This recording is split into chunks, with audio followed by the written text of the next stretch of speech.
Après Nice en 2010, la 3e édition de l'Université d'été organisée par la DFCG s'est tenue jeudi 23 juin à l'Université Paris-Dauphine. L'occasion de réunir directeurs financiers universitaires, sociologues, afin de décrypter ensemble les transformations des directions financières.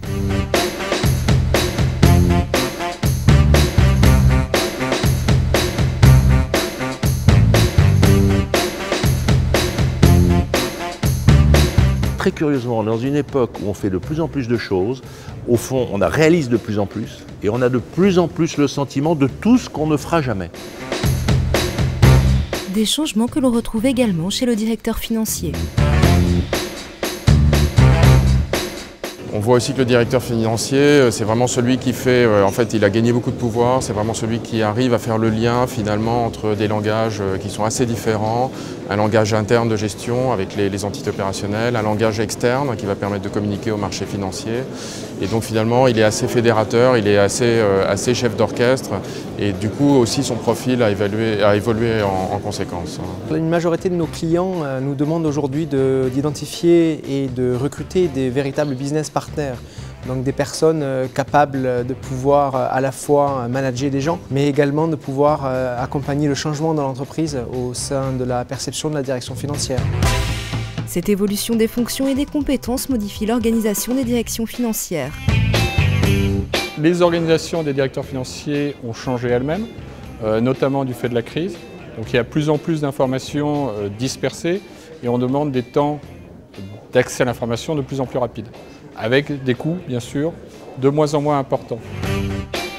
Une réduction des coûts qui s'avère indispensable dans un contexte de plus en plus mondialisé.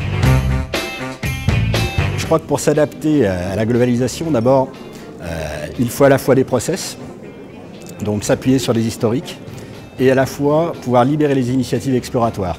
Pour libérer ces initiatives exploratoires, il faut en même temps accepter de penser autrement, accepter de s'ouvrir vers les autres, et accepter également le fait que des idées bonnes peuvent venir des autres pour libérer l'entrepreneuriat.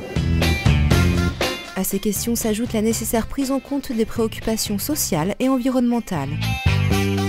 Penser à toutes les préoccupations environnementales, mais aussi sociales, qui font partie de notre quotidien d'individu, ça a bien évidemment des répercussions sur l'entreprise, son fonctionnement, ses produits, et donc sur la responsabilité du DAF.